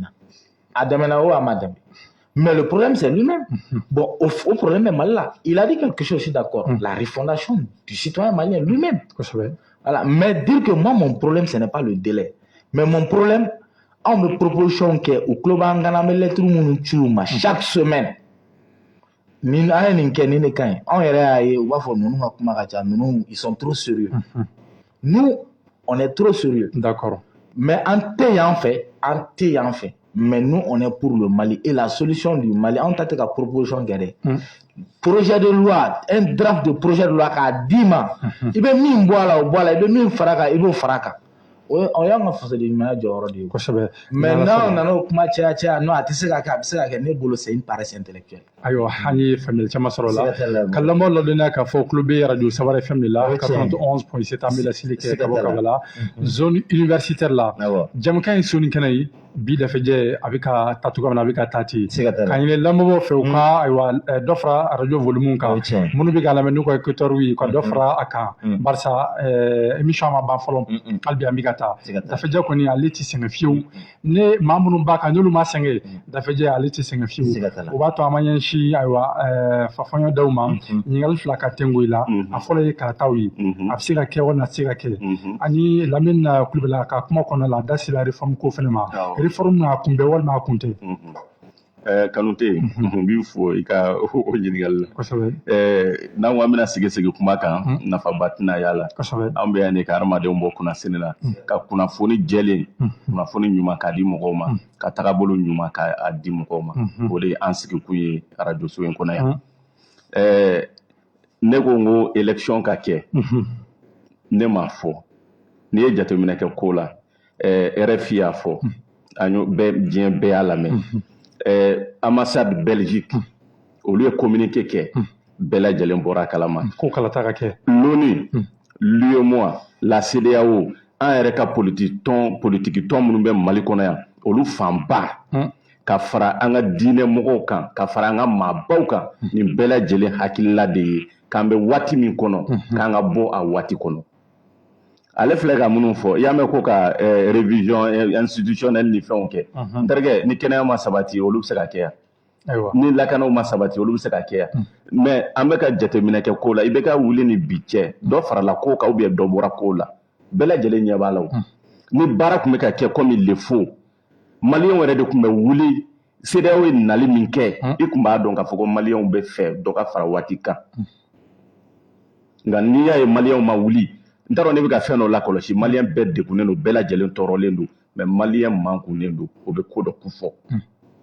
ni hadamaden n'i degunna n'i ɲanina ka se niveau dɔ la i tɛ kuma an ka élection kɛ joona waati kofɔlen na maliyɛn bɛɛ lajɛlen ka hɛrɛ b'a la ale y'i damaga CEDEAO ka parti dɔ la CEDEAO bɛ se ka embargo kɛ Mali kan an bɛ don min ko bi hadamaden kelen tɛ se ka balo i yɛrɛ ye mɔgɔw ka ɲɛnamayaw gulonnen don ɲɔgɔn na jamana si kelen tɛ yen nɔ ko jamana min bɛ se ka a ka ko bɛɛ lajɛlen ɲɛnabɔ a yɛrɛ ye k'a ka ɲɛtaga sabati a yɛrɛ ye k'a sɔrɔ a ma gulo jamana wɛrɛ la k'a sɔrɔ a ma gulo foyi la o bɛɛ lajɛlen k'i ta ka bɔ yen Mali fana bɛ jɛkulu dɔw de kɔnɔ o jɛkulu fana ka bon ni Mali ye Mali bɛ jɛkulu baden de kɔnɔ i n'a fɔ an filɛ ka CEDEAO min fɔ n'i y'a bibi na CEDEAO bɛ k'a da don an kungo la fɛn wɛrɛ tɛ n ko Mali bɛ CEDEAO kɔnɔ de ni i donna jɛkulu kɔnɔ ka bolonɔ bila kɛ sɛbɛn na k'i dalakan di i jija k'i dalakan i k'o timɛ an ka danbe kɔrɔ la ale b'o kalama ni hadamaden ni dalakan t'i la mɔgɔ t'i lamɛn ni dalakan t'i la i tɛ bonya jamana o jamana n'i y'a jamana bonyanen ye jamana o jamana n'i y'a ye mɔgɔw bɛ ka bolo ɲɛsin a ma ko jamana in bɛ ka yiriwa o jamana a bɛ ka dalakanw bato de ni jamana y'a dalakan bato mɔgɔw bɛ kala sɛmɛ a la ayiwa i ye élection ko min fɔ i n'a fɔ n da magara la sisan cogo min na élection in n'i y'a jateminɛ an ka élection kɛ a waati la sabula an ye ONU mɔgɔw ka lajɛ kɔsala in na nka est-ce que a bɛ se ka kɛ an bɛ ka na o an ye ONU mɔgɔw ka lajɛ kɔsala in na olu ye communiqué min kɛ diɲɛ mɔgɔ y'a ye Union européenne olu ye communiqué min kɛ diɲɛ mɔgɔ y'a ye Goodluck Jonathan nana CEDEAO tɔgɔ la Mali kɔnɔ a ma décision ta a yɛrɛ ma ale yɛrɛ filɛ k'a fɔ n'a ye mɔgɔw de ɲininka ka mɔgɔw lamɛn ka mɔgɔw ka hakilila ɲini olu tɛ décision ta u yɛrɛ ma u bɛ fiɲɛ tagabolo de jateminɛ ni fiɲɛ tagabolo ka ɲi u b'a fɔ ko a ka ɲi mais ni fiɲɛ tagabolo fana ma ɲi u b'a fɔ k'a ma ɲi u ye jateminɛ de kɛ ko la u ni mɔgɔw kuma na u y'a ye k'a fɔ fiɲɛ in tagabolo ma ɲi karamɔgɔkɛ a ma se CEDEAO yɛrɛ k'o fɔ an ye an yɛrɛ b'o kalama sa an bɛ ka gɛlɛya minnu fɔ diɲɛ don o don Mali gɛlɛya ko bɛ cogo di dɔ bɛ ka bɔ bɔ yen dɔ bɛ ka fara kan Kanute e k'o jaabi di ne ma tan ayiwa ɲininkali bɛ yen Kanute Mali gɛlɛya dɔ de bɛ ka fara kan ou bien dɔ bɛ ka bɔ a la ɲininkali bɛ yen so a daturu b'an bolo bisimila kulo b'i la donc o yɔrɔ kɔnɔna na dɔ tɛ ka bɔ gɛlɛya la fɔ dɔ bɛ ka fara kan an ka taa o laban ye boli ye dɛ ayiwa an ka taa o laban ye boli ye n'i ye fɛn o fɛn ta bi dɔgɔtɔrɔw bɛ grève la école-maîtres bɛ grève la magistrats bɛ ɲɔgɔn na karamɔgɔkɛ an ka taa élection na président dɔ ka sigi rapidement an ka bɔ nin degun kɔnɔ bere dɔ yangalen don Mali kunna Mali tɛ se a kɔrɔ o ye bere jumɛn ye a bɔra ka CEDEAO dɔrɔn ka sanction fɔ ni CEDEAO dimina an kɔrɔ Mali tɛ se a kɔrɔ sabula n'i ye Mali jateminɛ n'i ye Sénégal jateminɛ n'i ye Côte d'Ivoire jateminɛ n'i ye Burkina jateminɛ n'i ye Guinée Conakry jateminɛ n'i ye Mali tigɛ ka bɔ nin jamana bɛɛ la Mali bɛ kɛ cogo di ayiwa an bɛ gɛlɛya min na bi Mali bɛ gɛlɛya min na bi est-ce que gɛlɛya wɛrɛ kan ka fara o kan gɛlɛya wɛrɛ man ka fara o kan sabula ni gɛlɛya wɛrɛ farala o kan anw maliyɛnw an tɛ se a kɔrɔ ayiwa o hukumu kɔnɔna na ONU Union européenne CEDEAO an ka politique tɔnw olu ni Sogɛlɛ ye ɲɔgɔn ye kɔsala na a ma dogo maliyɛn si la politicien fanbaw ko an bɛ waati min ko bi an ka taa kalafili la kalafili tɛ dɔwɛrɛ ale filɛ ka minnu fɔ ni kalafili kɛra hakilila minnu b'ale la n'o ale sigira ale tɛna o hakililaw lawaleya n'o kɛra sécurité tɛna sabatiya kɛnɛya tɛna sabatiya éducation tɛna sabatiya n'a fɔra ko transition mɔgɔ m'a faamuya transition dɔrɔn tɛ coup d'état ye transition ye de ka yɛlɛma don fanga la ka bɔ fɛn dɔ la ka taa fɛn dɔ la président min sigira démocratiquement a bɛ se ka transition kɛ o a bɛ se ka fɔ ma ko a bɛ se k'o fɔ période ma ko transition je prends un exemple an bɛ don min na ko bi an bɛ gɛlɛya de la o mais n'an ye président ɲuman sɔrɔ président min maliyɛnw ka danaya b'a kan président min a bɛ Mali fɛ a bɛ maliyɛnw fɛ président min ni baarakɛla don an bɛ degun min kɔnɔ a b'an bɔ a kɔnɔ k'an bɔ degun kɔnɔ ka taa n'an ye hɛrɛ kɔnɔna na a bɛ fɔ o fɛnɛ ma ko transition. Ayiwa réforme kuma fana bɛ sen na réforme minnu kuma bɛ sen na n'i ye jateminɛ kɛ n bɛ k'o de fɔ waati kofɔlen kɔnɔna na n'a fɔra ko ka nin bɛɛ lajɛlen kɛ a tɛ se ka ɲɛnabɔ o de la Goodluck Jonathan a ye communiqué laban min kɛ a ye conférence de presse laban min kɛ a y'o de fɔ jamana ɲɛmɔgɔw ye a ko a bɛ fɛ ka réforme ni fɛn minnu kɛ nin bɛɛ lajɛlen tɛna se ka ɲɛnabɔ ka nin bɛɛ lajɛlen fɛsɛfɛsɛ ka bɛn ni waati nataw l'état est une continuité olu bɛ se ka baara ɲɛbila baara nundo baaraw kɛ ka bila n'olu ye baara kɛ k'a bila donc jamana ɲɛmɔgɔ min bɛna ale élection na sisan min mana sigi o bɛ se ka tɛmɛ ni baaraw ye dɔɔni dɔɔni o bɛ tɛmɛ ni baaraw ye dɔɔni dɔɔni mais fo ka baaraw nun don ka bila ni baaraw nun donna ka bila jamana kuntigi min bɛ na o bɛ tɛmɛ ni baaraw ye mais nin bɛɛ lajɛlen ko ka nin bɛɛ kɛ ko ka bɛn ni waati kofɔlen karamɔgɔkɛ an kana ɲɔgɔn nɛgɛ falisera buta la koyi donc i bolo réforme ninnu ka bila réforme ninnu ka bila fɔlɔ élection ka kɛ ni élection kɛra maliyɛnw bɛna danaya ta maliyɛn bɛɛ lajɛlen ye fɛn ye an ye fɛn mɛn koyi n bugɔra n somɔgɔw ɲɛna u tɛ cisama bɔ o an ye min ye n b'a dɔn ni maliyɛn n'a fɔra ko maliyɛnw ka kalafili kɛ u bɛna mɔgɔ ta mɔgɔ min ala barika la maliyɛnw ka danaya b'a kan mɔgɔ min Mali ka ɲɛtaga o ye mɔgɔ min hamina ko ye maliyɛnw bɛna ɲɛsin o tigi ma k'o kɛ o tigi ta n'o tigi taara a ka ca ala fɛ an bɛ degun min kɔnɔ an bɛ gɛlɛya min kɔnɔ ala barika la an bɛ bɔ a gɛlɛyaw kɔnɔna na donc an ka taa kalafili la waati kofɔlen min fɔra kalafili ka kɛ o kɔnɔna na jamana kuntigi ɲuman ka ta ma tila kuma na i ye kuma dɔ fɔ i ko ko waati kofɔlen tɔ ko est-ce que ko kalafili bɛ se ka k'a kɔnɔ a y'i da maga yɔrɔnin dɔ la a m'a f'i ye ko 92 ko Ibrahim ko ATT ko élection ɲuman ma deli ka kɛ 92 y'a dɔn a da magar'o la 92 élection c'est fait en 6 mois 92 élection a kɛra kalo 6 kɔnɔ waati tɔ bɛ joli la a tɛ kalo 7 bɔ kalafili min ni Mali n'ale ko Mali yɛrɛ kɔnɔ a kalafili ɲɔgɔnna ma kɛ kalafili ɲɛna ka tɛmɛ Mali kalafili bɛɛ kan o kɛra 92 o 92 la élection organisée la kalo 6 a kɛra élection ɲuman ye bɛɛ lajɛlen y'a apprécié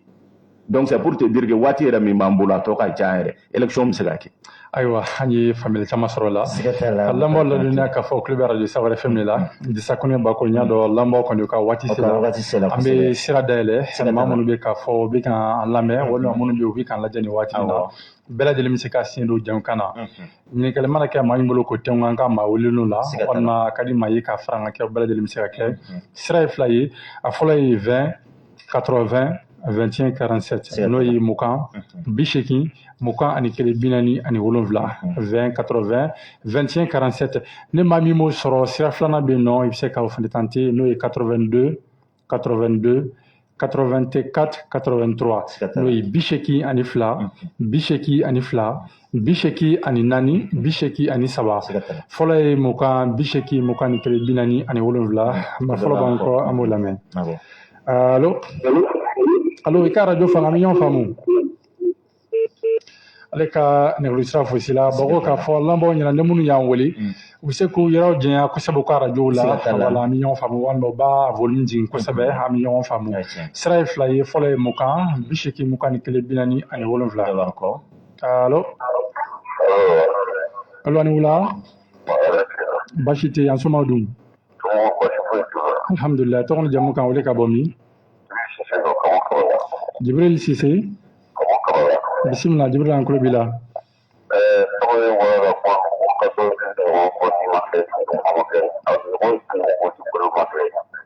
e bolo 92 ɲɔgɔn voti kulu ma kɛ e bolo namara ko fana la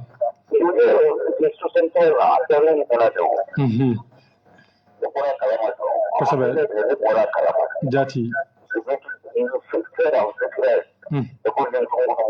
i bɛ se k'i yɛrɛ majɛ ka radio la dɔɔni an bɛ ɲɔgɔn faamu a filɛ ka min fɔ nin ye vote tɛ se ka kɛ koyi ni waati min na karata se ka kɛ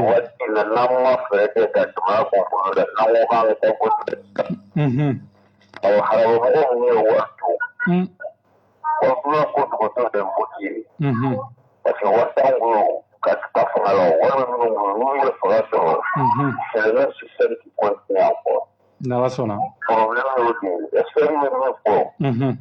ale ka poti dɔ n'o ye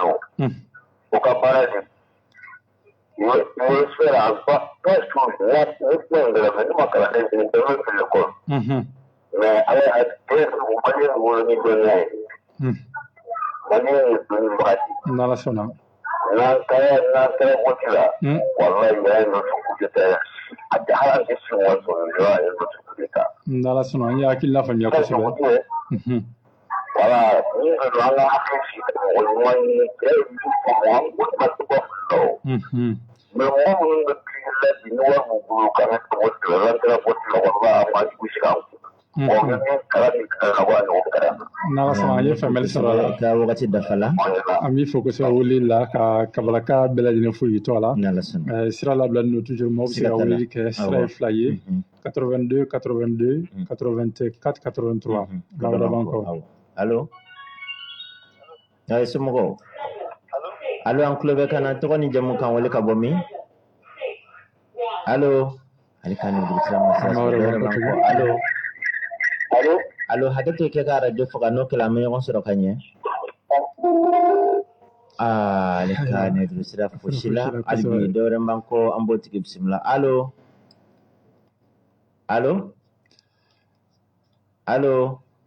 allo bisimila nba somɔgɔw haba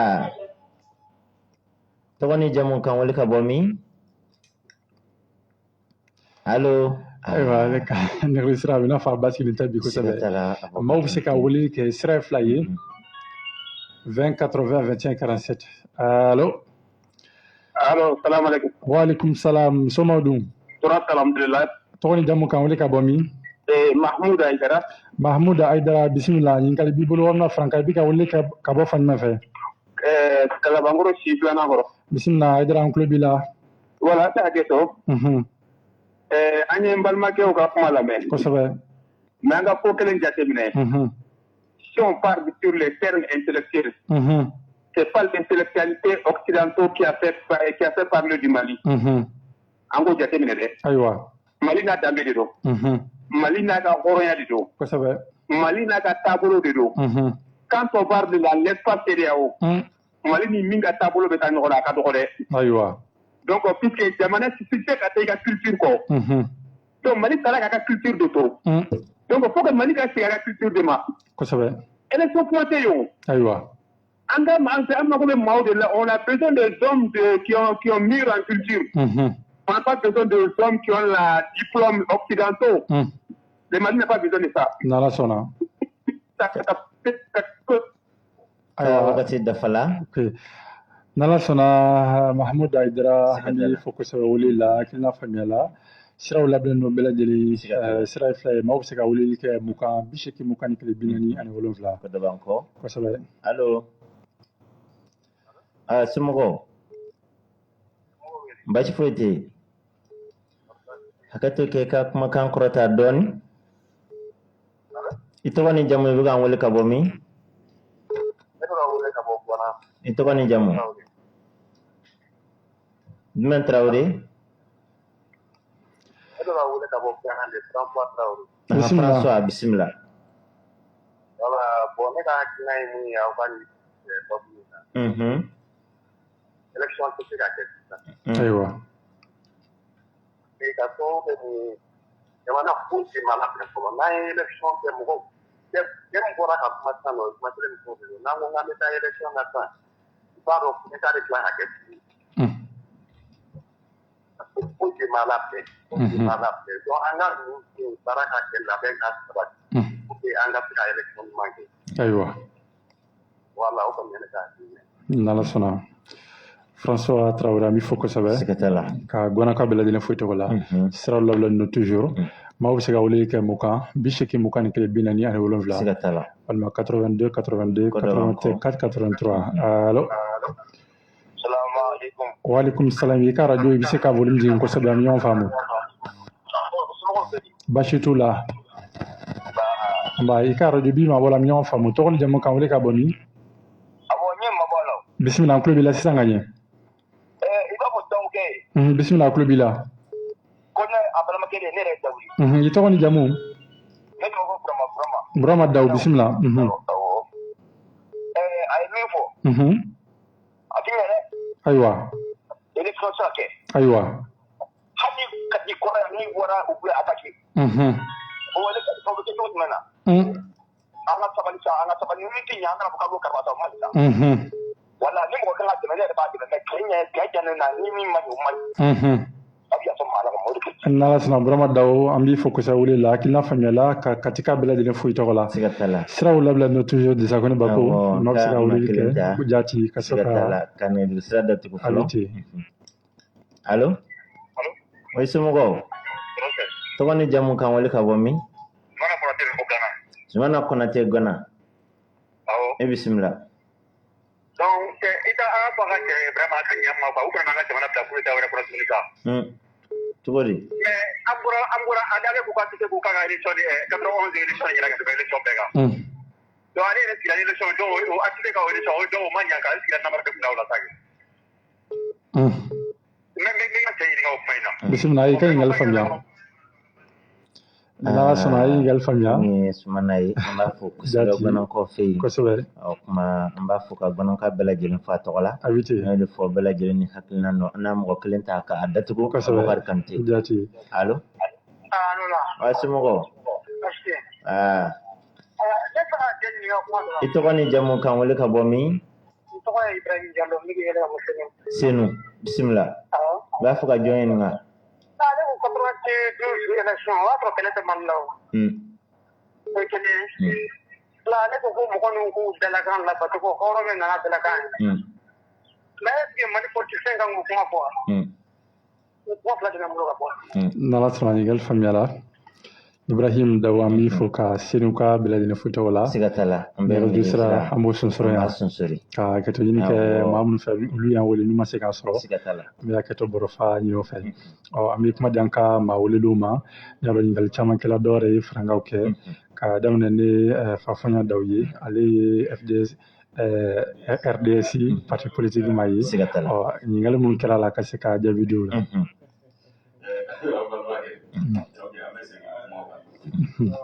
Maa caman ye weleli kɛ kosɛbɛ a bɛ se mɔgɔ 6 ɲɔgɔn ma ne sera ka minnu recenser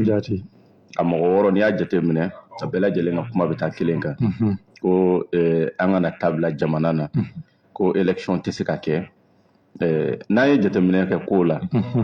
karamɔgɔkɛ ni Mali ko a bɛ élection kɛ la première des choses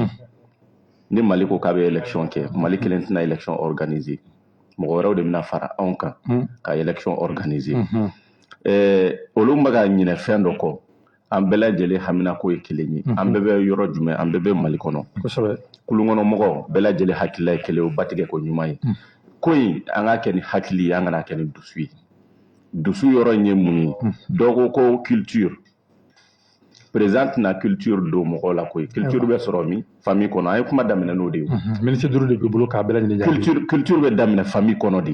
donc an ka mara daminɛ so fɔlɔ ba nin yani an ka jigin mɔgɔ wɛrɛ la n'an ye mara daminɛ so je prends un exemple du min kɔnɔna na ni duden a fɔra ko suyɛni ma ɲi n'o ye mɔgɔ ka fɛn est ce que a b'a suyɛ donc culture bɛ daminɛ so de fɔlɔ n b'o fɔ ale ye donc ni an ka tagabolo jateminɛ an ka culture éducation c'est à la maison n'an bɔra yen nɔ kalata ka kɛ kalata kana kɛ karamɔgɔkɛ yɔrɔ dɔ fɔ an tɛna don kɔnɔna na ni kalata ma kɛ a kɔlɔlɔ ye jumɛn ye ni kalata kɛra fɛnɛ a kɔlɔlɔ ye jumɛn ye o ɲininkali de kan ka kɛ o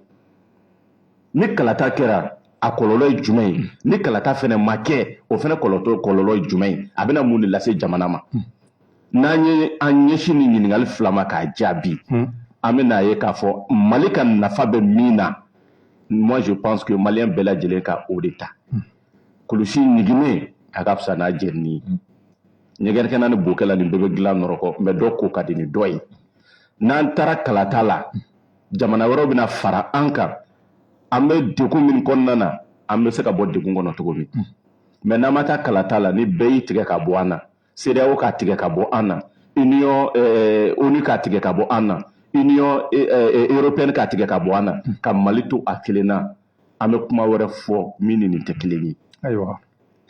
an si ka laɲini tɛ Mali ka segin ka don o kɔnɔna na donc ɲininkali min bɛ yen m'o fɔ an balimaw ye minnu ye question posé sisan u ka hakili jagabɔ kɛ o kan yali ni kalata kɛra o a kɔlɔlɔ ye jumɛn ye ni kalata fɛnɛ ma kɛ a kɔlɔlɔ ye jumɛn ye n'u y'o jaabi sɔrɔ ni kalata kan ka kɛ n'a man ka kɛ olu yɛrɛ bɛna o jaabi sɔrɔ u yɛrɛ ye. Fɛɛrɛ caman sɔrɔ la Lamini Kulubali. Bon an bɛ welelikɛla bɛɛ lajɛlen fo minnu m'an sɔrɔ fɛnɛ foli belebele bɛ ɲɛsin u ma bɛɛ ni ce u yɛrɛ u ni daba na an m'an balakaw de kumakan mɛn an b'a jigiya k'a fɔ fɛnɛ tulo b'an kana parce que jamana in tɛna jɔ cɛ ni muso denmisɛn ni maakɔrɔ si kɔ ala k'an bɛ saba ma kuma minnu fɔra kuma bɛɛ faamu mais ne b'a fɔ ka jaabi min kɔni di an balimakɛ daw ye question dɔ posé ni kalata kɛra kɔlɔlɔ jumɛn b'a la ni kalata ma kɛ kɔlɔlɔ jumɛn b'a la kɔlɔlɔ si t'a la madama kumakan kelen bɛ yen ni ko bɔra olu yɛrɛ la Assimi Goïta ye ciden ye mais jamana souveraineté t'a bolo la constitution du Mali ale b'a dɔn ne b'a dɔn maliyɛnw b'a dɔn la souveraineté appartient au peuple kuma dɔw la ni ye charte des Nations Unies ta ni ye acte additionnel sur la gouvernance, la démocratie et les élections de l'Union africaine ta ni ye CEDEAO yɛrɛ ka acte additionnel ta démocratie fanga bɛ fɛn fɛn ɲini a bɛɛ lajɛlen ye jamana kɔnɔdenw de ta ye ni pan ni kotigi m'i pan i laban ye panko fila kɛ ni kotigi ko k'a tɛ kalata la e ko k'a ka kalata kɛ jagoya la o kɔrɔ ye min ye e de dayirimɛ bɛ kalata la il faut qu'on soit clair souvent politiciens ye ko dɔ de kɛ les élections sont citoyennes avant d'être politiques. Il y a charte des Nations Unies lajɛ, c'est comme ça. Il y a Union africaine la charte lajɛ, c'est comme ça. Il y a CEDEAO là, c'est comme ça. Mais c'est comme la CEDEAO est un instrument du peuple communautaire appartenant à l'espace. Mais à l'heure actuelle, la jamana kuntugu y'a kɛ u ka tɔn de ye, u ka ɲɔgɔn lafasa tɔn de ye. Mais la ɲini to ye min sɛbɛnnen b'a kɔnɔ o tɛ o ye o. N'i ye maa ɲininka ko démocratie définition o y'o min f'i ye, c'est le pouvoir du peuple, par le peuple et pour le peuple. Est-ce que c'est le pouvoir d'un politicien? Est-ce que c'est le pouvoir d'un élu? Non. Mais c'est le peuple qui détermine ses conditions de vie, de bonheur. Si le peuple malien se pense que on s'épanouit en résolvant d'abord les questions de sécurité, c'est notre choix. Abina ja kun kɛra n'a caman cɛ o kuma an ka jamana ye wa mɔgɔ wɛrɛw de an ka jamana ye la solidarité internationale c'est-à-dire ça doit s'aligner obligatoirement derrière les principes des droits humains. D'accord. Adamadenya hakɛ minnu bɛ yen ni aw yɛrɛ bolo o de ka ɲi aw ma ni maa ma b'a fɔ k'i dɛmɛ a b'i dɛmɛ o mais fo ka kɛ n ta ye jagoya la a bɛ comme e sigiɲɔgɔn ka fɔ f'e ka du mara cogo a ka kɛ ale ta ye. D'accord. Ne bolo an kana o ye jɔnya juru forme wɛrɛ de mais min ye danger an man ka sɔn min ma que Assimi Choguel le gouvernement qu'ils aient un dessein de nous maintenir de ne pas aller à l'élection, c'est ça le danger. Ayiwa. Mais n'a bɔra maliyɛnw yɛrɛ la maa si man ka bila maliyɛnw ye ni maliyɛnw ko ka jamana ka kɛ cogo min na ni min bɛ dɛmɛ an fɛ o la o bɛ dɛmɛ an fɛ on les appelle les amis du Mali mais min ko f'a ka kɛ n'a ma kɛ n ta ye n faso kan kun ci e bɛ ko wɛrɛ ɲini Mali ko la e tɛ Mali teri ye. D'accord. Teriya t'o ye o. D'accord. I bɛ i teri dɛmɛ a kungo de la mais k'a fɔ fo ka kɛ e hakilinata ye jagoya la o ma e de ta ye jamana ye. O waati kɔni a kɔrɔla kosɛbɛ. Mais min man ɲi jamana ɲɛmaa transition ɲɛmaaw u k'a fɔ k'u bɛ fɛɛrɛw kɛ sisan ka élection bɛ se ka kɛ ka élection bali ka kɛ. Jamanadenw fana man ka sɔn o ma tant que les conditions sont réunies d'aller aux élections il faut aller aux élections. I ka kuma kuncɛ kuma ko da kan. Ne ka kuma kuncɛ kuma ye min ye kɛrɛnkɛrɛnnenya la an bɛ waati min na bi bi in na tiɲɛ yɛrɛ la nkalon ye haramu ye maliyɛnw ŋaniya tɛ kelen an ka ŋaniya kɛ kelen an ka Mali dɔrɔn bila ɲɛfɛ walayi ni ye maa fila ye tanko kɛlɛ la dɔ bɛ 7 nɔfɛ an bɛ waati min na maliyɛnw ŋaniya tɛ kelen ye c'est à dire dɔw dayirimɛ bɛ ko wɛrɛw la tant que a ma kɛ olu ta ye a tɛ ɲɛ a bɛ sɔrɔdasi kunda a bɛ politicien kunda a bɛ société civile kunda a bɛ opérateur économique kunda mun ye marché ɲininaw ye dɔ bɛ yen bibi na i bɛ ka waati sira ma marché sɔrɔ mais depuis an donna transition kɔnɔna la cousin nommé don ale fana kɛra milliardaire ye bɛɛ n'i ka intérêt tɛ mais tant que an m'o bila an ka Mali lajɛ bɛɛ ka hɛrɛ wallahi bɛɛ bɛ se ka hɛrɛ sɔrɔ jamana in kɔnɔna la mais i yɛrɛ kun ɲini o de t'i ko ye an ka ɲɔgɔn sen bila an ka ɲɔgɔn tɛgɛ minɛ Mali yɛrɛ kama ne ka refondation ne ka rupture tɛ dɔwɛrɛ to ka ninnu ka girin ne ma hakilinaw ka falen jogow ka yɛlɛma Ala ma sen bila an ka ɲɔgɔn bolo ma bɛ fo kosɛbɛ nin wagati na ka kuma di Fafɔɲɔn ma nin wagati na ka se ka kuma laban fɔ folikan ka sababu kɛ wagati korona kosɛbɛ. Ok, o diyara n ye n bɛ maliyɛn cɛman ni musoman bɛ bɛɛ fo Savoir FM lamɛnbaa cɛman ni musoman bɛ bɛɛ lajɛlen fo a yɔrɔnin dɔ fɔ an bɛ kuma kun cɛ o kan n'a sɔrɔ la ko maliyɛn kun bɛɛlen don kelen ma ka don da kelen fɛ ka bɔ da kelen fɛ n y'o de fɔ CEDEAO ka nali la ni maliyɛn kun bɛ fɛ dɔ ka fara waati kan maliyɛn kun bɛ bɔ k'a yira CEDEAO ɲɛmɔgɔ ye nali min kɛ Mali kɔnɔ ani Mali ɲɛmɔgɔ bɛɛ ye ɲɔgɔn ye jaabi min dira ma a y'o de kalan o de ye ko ka kalata kɛ a waati an bɛ foli lase bɛɛ lajɛlen